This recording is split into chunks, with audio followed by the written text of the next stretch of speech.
အားလုံးပဲမင်္ဂလာပါเนาะကိုရင်ပါရ YouTube channel လေးကနေပြန်လဲကြိုဆိုလိုက်ပါတယ်2025 FIFA ကလပ်ကမ္ဘာဖလားရှုံးတဲ့ပွဲစဉ်နောက်ထပ်2ပွဲရှိပါသေးတယ်မြန်မာစံတော်ချိန်တနင်္လာခွဲမှာ Real Madrid နဲ့ Juventus နဲ့ကစားမှာဖြစ်ပြီးတော့နောက်တစ်နေ့မြန်မာစံတော်ချိန်9:30မှာတော့ Dortmund နဲ့ Monterrey ပွဲစဉ်လေးပဲဖြစ်ပါတယ်အဲ့တော့ဘလို့မှပြပြောကစားတဲ့ညီကိုတွေအတွက်ဒီ live bet online bet တဲ့အကောက်ဖွင့်ထားတဲ့ညီကိုတွေအတွက်ကတော့ဘာဖြစ်ပြောအဆင်ပြေတယ် head to head ကြည့်ပြီးကစားလို့ရတယ်ပေါ့เนาะအဲ့တော့ဒီနေ့မှာကျွန်တော်ကကျွန်တော်ရဲ့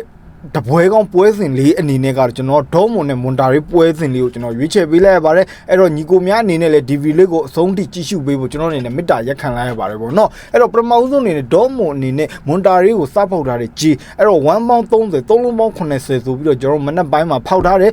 ဒီညနေပိုင်းမှာတော့ဒေါမွန်သင်းက1ပေါင်း35 9ပေါင်းကြီးလေး3လုံးပေါင်း50ဆိုတော့ပြား20လောက်9ပေါင်းကြီးလေးတက်သွားတာကျွန်တော်တို့မြင်ရတယ်โอเคဟုတ်ပြီအဲ့တော့ဒေါမွန်နဲ့မွန်တာရီဒေါမွန်ကတော့ဒါဂျာမနီဘွန်ဒလီဂါကလပ်ပေါ့ဂျာမနီကလပ်ဖြစ်တယ်မွန်တာရီကမက္ဆီကိုကလပ်ဖြစ်တယ်အဲ့တော့ပထမဆုံးကျွန်တော်ပြောချင်တာ group stage မှာဒေါမွန်နဲ့မွန်တာရီမှာဆိုရင်တော့ပို့ပြီးတော့ဒေါမွန် group stage သူဖြတ်သန်းလာတဲ့အထဲမှာကျွန်တော်တို့အရန်ကြီးယုံသားလို့ရတဲ့အထဲမှာဒေါမွန်အသင်းနေနဲ့မပါဘူးပေါ့နော်ခြေသမိုင်းအရန်ယုံကြည်လို့မရအောင်ဘာဖြစ်လို့ဆိုတော့ဒေါမွန်အသင်းနေနဲ့ဒီအုပ်စုစစ်မှာဆိုရင်ဒါဖလိုမီနက်ကိုဒါဇီးဆိုပြီးစော့ထားတယ်ပြီးတော့လည်းဒီမက်မလိုဒီကို3-4ဆိုပြီးစော့ထားတယ်အဲ့3-4ဆိုတဲ့ပွဲမှာဆိုညီကိုတို့ဒေါမွန်ပွဲကြည့်မြင်ရလိမ့်မယ်ဒေါမွန်အသင်းနဲ့အရှိတန်းကနေဘလောက်ပဲဂိုးရပါစေနောက်တန်းနေပြီးတော့ဂိုးတွေပြန်ပေးနေရတွေ့ရတယ်အဲ့တော့ဂိုးပြီးဂိုးယူများတယ်ပြီးတော့ပလိုင်းပေါက်နဲ့ဖားကောက်နေသလိုပုံစံမျိုးဒေါမွန်ကဖြစ်နေတယ်ဒါ group stage မှာထပ်ပြီးတော့သူ့အနေနဲ့အရေးကြီးတဲ့ပွဲနိုင်မှဖြစ်တော့မဲ့ပွဲလုံးဝဖြစ်တော့မဲ့ပွဲကြတော့ဗာလေ useless ဟိုနိုင်အသင်းကိုသူ့အနေနဲ့1-0ဆိုပြီးရလက်နဲ့အနိုင်ရရှိအောင်ကစားသွားတယ်ဒါပေမဲ့1-0ဆိုရရလက်အနေနဲ့ကဒါဒီလိုအသင်းအာရှအဆင့်အသင်းကိုဒေါမွန်လိုဒါဥရောပအသင်းက1-0ဆိုတဲ့ရလက်ကဒါလုံးဝမဖြစ်သင့်ဘူးပေါ့နော်အဲ့တော့ဘလို့ပဲဖြစ်ဖြစ်သူ့အနေနဲ့ကတော့အုပ်စုစင်းကနေပြီးသူတက်ရောက်လာတယ်ဒီအုပ်စုတွင်ကစားတဲ့၃ပွဲမှာဆိုတော့သူ့အနေနဲ့ခြေစွမ်းပိုင်းဆိုင်ရာအရန်ကျွန်တော်တို့မှန်းလို့ရတဲ့အထဲမှာမပါဘူး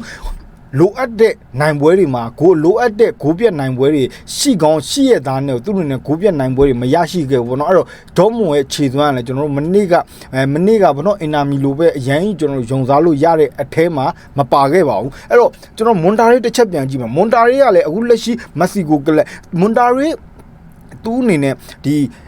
အင်နာမီလန်1-1တည်ခံကစားထားတယ် Republic တောင်အမေရိကအသင်းပေါ့နော် Republic ဒါအင်အားကြီးတဲ့အသင်းဝင်တော့မသူ့အနေနဲ့ဇီးကစားထားတယ်အင်နာမီလန်1-1ကစားထားတယ်နောက်ပိတ်ဆိုအမတ်လိုအပ်ချက်အရာဥရာဝါအသင်းကိုဇီးဖို့ဆိုပြီးရလက်လေးနဲ့မွန်တာရီနဲ့ကစားသွားတယ်အဲ့တော့မွန်တာရီကိုဒီချက်ကြည့်ချင်းအပြင်လုံးဝသူ့အနေနဲ့ဒီအရေးကြီးတဲ့ပွဲတွေမှာသူ့အနေနဲ့ပိတ်ပြီးစော့သွားတာကျွန်တော်တို့မြင်ရတယ်အဲ့တော့ဒီအင်နာ1-1ဗျာဒီ Republic ကို1-1ဆိုတော့ဒီမွန်တာရီကအခုလက်ရှိလဲပေါ့နော်ဒါဒီလိုမျိုးတရေကြောင်ကစားတော့ဒီညမှာလဲသူ့အနေနဲ့ဒေါမွန်တင်ကိုတရေခံပြီးကစားသွားနိုင်မလားဒါကျွန်တော်တို့တစ်ချက်စဉ်းစားရမယ်ပြီးတော့လဲတကယ်လိုအပ်ရင်လိုအပ်သူတို့တွေတိုက်စစ်မြင့်ပြီးကစားသွားတယ်ဒီဥရာဝါအသင်းကိုဇီးဖို့ဆိုပြီးရလက်လဲအနိုင်ရရှိအောင်ကစားပြီးတော့ဒီ16တင်ချုံးထွက်ဥရာကိုဒီမွန်တာရီအသင်းအနေနဲ့တက်လာတာအဲ့တော့ကျွန်တော်မွန်တာရီအသင်းကိုနည်းနည်းလေးတော့ကျွန်တော်တို့အထင်ကြီးလို့ရသွားပြီဟုတ်ပြီနော်အဲ့တော့ဒေါမွန်ကျွန်တော်တစ်ချက်ပြန်ကြည့်မယ်ဒေါမွန်ကသူ့အနေနဲ့တေချာလေးအခုဒီရှုံးတဲ့အဆင့်ကိုတကယ်သူတို့ကစားသမားတွေကိုနီးပြတော့တေချာလေးအာယုံစိုက်ပြီးတော့ကစားမယ်ဆိုတော့နောက်တစ်ဆင့်တက်ရောက်ဖို့ကလွယ်လေးပဲအဲ့တော့ကျွန်တော်ခုနပြောသလိုဘောလုံးကလည်းအလုံးကြီးပါတော့ဘာမဆိုဖြစ်သွားနိုင်တယ်ဒီဘူဂီတွေဖောက်ထားတဲ့ကြေးဖွင့်လေးသူတွေဖောက်ထားတဲ့ကြီးက1ပေါင်း30 9ပေါင်းကြီးလေး3လုံးပေါင်း50မှာမွန်တာရီစီကဂိုးတကူတော့ပြန်ပြီးတော့မျော်လင့်နေတယ်အဲ့လိုပုံစံလေးဖြစ်သွားတယ်ပြီးတော့9ပေါင်းကြီးလေးက3လုံးသွင်းကျွန်တော်တဝက်လောက်စားရမယ်ဆိုတော့ချိုနေတယ်ပြီးတော့ကျေပွန်းလုံးသူတွေဖွင့်ထားတာဒီဒေါမွန်ရဲ့ဒီပေါက်ကြီးက1ပေါင်း30ဆိုတစ်လုံးသွင်း30လောက်စားရပါပြီဆိုတော့မနိုင်ကြီးပုံစံမျိုးကျွန်တော်တို့ကိုဖောက်ပေးထားတာဟုတ်ပြီဗျအဲ့တော့ကျွန်တော်မွန်တာရီရဲ့တစ်ချက်ကြည့်မယ်မွန်တာရီကတော့ဒီဥရောပသင်းအနေနဲ့တွေ့ဆုံထားခြင်းတော့ မရှိဘူးပေါ့နော်ဥရောပအသင်းနဲ့တွေ့ဆုံတာချင်းမရှိဘူးအခုလက်ရှိမှာဒါပေမဲ့မွန်တာရီအနေနဲ့ဟိုအရင်တော့တွေ့ဆုံထားတာတွေရှိတယ်2020မှာဆိုချယ်ဆီလိုအသင်းနဲ့တွေ့ဆုံထားပြီးတော့ဒါသူ့အနေနဲ့ရှုံးနေထားတယ်ပြီးတော့2019မှာဆိုလဲလီဗာပူးနဲ့တွေ့ဆုံထားပြီးတော့ရှုံးနေထားတယ်ပြီးတော့ဒီ group stage မှာလဲဒါဥရောပအသင်းဖြစ်တဲ့အင်နာမီလန်1-1ဆိုပြီးတည်ကြအောင်ကစားထားတယ်အဲ့တော့မွန်တာရီအနေနဲ့ဒီဥရောပအသင်းအနေနဲ့တွေ့ဆုံတိုင်းရလက်ကောင်းနေတော့မရခဲ့တဲ့ဒီမှတ်တမ်းလေးတွေတော့ကျွန်တော်တို့တွေ့ရတယ်အဲ့တော့အခုလက်ရှိအနေထားရကျွန်တော်ကြည့်မယ်ဆိုရင်မွန်တာရီနဲ့ဒေါ်မွန်ဘယ်သူ့ကိုပိုကြိုက်လဲကျွန်တော်ကတော့ပုံမှန်လင်းပြောရင်အင်နာမီလန်လည်းအင်နာမီလန်တော့ဖြစ်တယ်ဒီဒေါ်မွန်သင်းတကယ်အာယုံစူးစိုက်ပြီးကစားမှရတော့မယ်ကျွန်တော်ဒီအုပ်စုစင်းလိုမျိုးသူတို့တွေကပြောက်ကကြော်လုပ်လို့မရတော့ဘူးအရှိဒီတိုက်စစ်ကဂိုးရနေနောက်ကနေပြီးဂိုးပြန်ပေးလို့မရတဲ့အနေအထားတွေဖြစ်နေပြီအဲ့တော့တေချာလေးဒေါမွန်သင်းနေနဲ့အာယုံစူးစိုက်ပြီးကစားမှသာရမယ်အဲ့တော့မွန်တာရီအသင်းတွေကလည်းဒါကျွန်တော်တို့ယင်းနီးပြီးသားဖြစ်တဲ့ဒီနောက်တန်းကစားသမားဖြစ်တဲ့ဆာဂျီရိုရာမိုဦးဆောင်ထားတဲ့မွန်တာရီအသင်းပြီးတော့သူကိုယ်တိုင်နဲ့ဂိုးတွေသွင်းယူပေးနိုင်တဲ့ဒါဆာဂျီရိုရာမိုဦးဆောင်တဲ့မွန်တာရီအဲ့တော့နောက်တန်းပိုင်းဆိုင်ရာမှာလည်းဒါတော်တော်လေးထိန်းကျောင်းနိုင်တယ်မောင်းနေနိုင်တယ်ပေါ့နော်ဆာဂျီရိုရာမိုရဲ့ဥဆောင်မှုတွေနဲ့ဒီမွန်တာရီနောက်တန်းပိုင်းကိုထိန်းကျောင်းနိုင်တယ်အဲ့တော့ဒီကျွန်တော်မိနစ်90ဒေါမွန်ရဲ့တိုက်စစ်ကိုမွန်တာရီခံစစ်နေတယ်မိနစ်90ဒီတောက်ခံနိုင်မလားဆိုတာကျွန်တော်တို့အဲ့တစ်ချက်ပဲစောင့်ကြည့်ရအောင်ဟုတ်တယ်နော်အဲ့တော့ပြီးတော့လေအခုလက်ရှိ2025ကလပ်ကမ္ဘာဖလားဘလူးဖလိုးမျိုးသွားနေလဲဆိုတော့ကျွန်တော်ပထမဆုံး PSG ပွဲမှာဆိုရင်ဘလူးမျိုးသွားလဲဆိုတော့PSG ပွဲပေါ့နော် PSG ပွဲမှာဆိုသူတို့အနေနဲ့အထက်ကြီး body အောင်ထားတယ်ပြီးတော့ Flamingo နဲ့ Bayern Munich မှာအထက်ကြီး body နှစ်ပွဲအောင်ထားတယ်ညကြတော့ Inter Milan နဲ့ Flamingo မှာအောက်ကြီးပြန်အောင်ရတယ်ဂိုးအောက်သွားတယ် Man City နဲ့ Ehile မှာဆို Ehile အောက်ကြီးနိုင်တယ်ဂိုးပေါ်သွားအဲ့တော့မနေ့ကဗီဒီယိုလေးမှာကျွန်တော်ပြောခဲ့တယ်ဘာမှထွေထူးမစင်စားနဲ့အလွယ်ကူဆုံးလေးကျွန်တော်စဉ်းစားမယ်ဆို၄ချောင်းဆော့လို့ရတယ်အောက်ကြီးဂိုးအောက်ကြီးဂိုးအောက်အဲ့၄ချောင်းမှာမနေ့ကဆိုကျွန်တော်ပြောတာ၃ချောင်းဝင်သွားတယ်၃ချောင်းဝင်တယ်ဆိုတော့ဒီ Man City ပွဲကဂိုးပေါ်သွားတယ်ဆိုတော့ပြန်ချီလိုက်မယ်ဆိုကျွန်တော်2ချောင်းဝင်တယ်Flamini body ရမယ်ပြီးတော့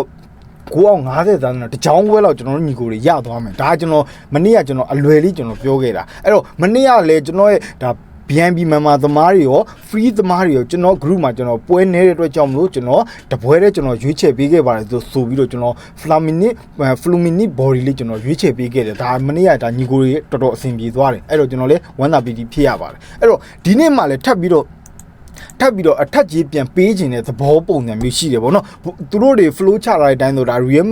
Real Madrid ကိုတက်စေခြင်းနဲ့ Dortmund ကိုတက်စေခြင်းတဲ့ပုံစံမျိုးလေးသူတို့ flow ပြန်ချအထက်ကြီးပြန်ချလာတယ်ပြီးတော့လေကျင်းတဲ့ Real Madrid ပွဲကလည်း Dortmund နဲ့ body ကြီးသွားတူတယ်ဂိုးပေါင်းကြီးလည်းအကုန်လုံးသွားစင်တယ်အနည်းငယ်ဟာ10-20ပေါ့အဲ့တော့ညီကိုရီနဲ့ Dortmund ပွဲကတော့ AACC မှာဆော့လို့ရတယ် Real Madrid ပွဲအခြေအနေကျွန်တော်တို့စောင့်ကြည့်မယ် Real Madrid ပွဲမှာ Real Madrid အနေနဲ့အထက်ကြီးကိုပေါင်းအောင်သွားတယ်ဆိုကျွန်တော်တို့ဒေါမွန်ပွဲမှာတော့ဒီအောက်ကြီးကိုအောက်တစ်ချောင်းတော့ကျွန်တော်ချပေးမှာပဲဒါဒီလို flow ကကျွန်တော် head to head ကိုကြည့်ရတဲ့ flow okay အဲ့တော့ကျွန်တော်ကဒီဗီလေးမှာအဓိကကျွန်တော်ပြောချင်တာဒေါမွန်နဲ့မွန်တာရီအနေနဲ့ဒီဥရောပအသင်းကြီးနဲ့တွေ့ဆုံလိုက်ရလက်မကောင်းတဲ့အချက်လက်တွေရှိထားတယ်အဲ့ဒါကြောင့်မို့ဒေါမွန်အသင်းကလည်းတကယ်ကန်ရင်နောက်တစ်ဆင့်ကိုတက်ရောက်မှာပဲဖြစ်တယ်ဒေါမွန်အသင်းအနေနဲ့ဒီအုပ်စု16သင်းရှုံးထွက်စဉ်ကိုတေချာလေးအာယုံစူးစိုက်ပြီးကန်မယ်ဆိုနောက်တစ်ဆင့်ကိုတက်ရောက်မှာပဲဖြစ်တယ်ဘူကီတွေဘလောက်ပဲဒီ1.30ဒေါမွန်ကိုမနိုင်ကြီးပဲပေးထားတာနိုင်ကြီးပဲပေးထားတော့ကျွန်တော်တို့ကြီးလေးကိုတော့မကြည့်တော့ဘူးကြီးကိုမကြည့်ချင်ဘူးเนาะအဲ့တော့တလုံးတွေ့ရင်30ဈားမှာတော့ကျွန်တော်ဒေါမွန်ဘော်ဒီလေးနဲ့ပဲကျွန်တော်ရက်တည်ခြင်းနဲ့အဲ့တော့ဒီနေ့ကျွန်တော်ရဲ့စိတ်ကြိုက်တပွဲကောင်းအနေနဲ့တော့ဒေါမွန်ဘော်ဒီလေးပဲကြိုက်ပါတယ်ဗောเนาะအဲ့တော့ဒီလိုမျိုးတပွဲကောင်းတွေကိုနေ့စဉ်တင်ဆက်ပေးနေမှာဖြစ်တဲ့အတွက်ကြောင့်မို့ကျွန်တော်ရဲ့ Go Empire YouTube channel လေးကို like and subscribe လုပ်ပေးထားပါပြီးတော့လည်းညီကိုတို့အမှာရှိတဲ့အမြင်လေးတွေရှိလေကျွန်တော်ရဲ့ဒါ YouTube comment လေးမှာလာမှတ်မိသွားပါကျွန်တော်မသိတဲ့အရာလေးတွေဆိုလည်းကျွန်တော်ပြန်ယူသွားပါမယ်သိသွားတဲ့အရာလေးတွေပြန်ကြော်သွားပါမယ်ပေါ့เนาะအဲ့တော့ညီကိုများအနေနဲ့လည်းတပွဲကောင်းပွဲစဉ်လေးတွေလိုချင်နေဆိုရင် Telegram channel လေးကိုလည်း join ပေးထားပါပြီးတော့လည်း BNB မြန်မာကိုအကောက်သစ်ဖွင့်ပြီးဝင်နေညီကိုများအတွက်2025-2026 BNB မြန်မာပွဲများတစ်နှစ်စာ free လက်တွဲခွင့်ရမှာပဲဖြစ်ပါတယ်အဲ့တော့ကျွန်တော်ကိုဒါစပွန်ဆာပေးထားတဲ့ Uber ဘက်မှာလာရောက်အကောက်ဖွင့်ကစားဖို့လည်းဖိတ်ခေါ်လိုက်ရပါတယ်အဲ့တော့ဒီဗီလေးကိုအဆုံးထိကြည့်ရှုပေးတဲ့ညီကိုတယောက်စီတိုင်းကျမ်းမာချမ်းသာကြပါစေကျမ်းမာချမ်းသာကြပါလူချင်းချင်းလက်ပဲချင်းမကင်းဝေးကြပါစေလို့ကျွန်တော်ဆုတောင်းလိုက်ပါတယ်เนาะ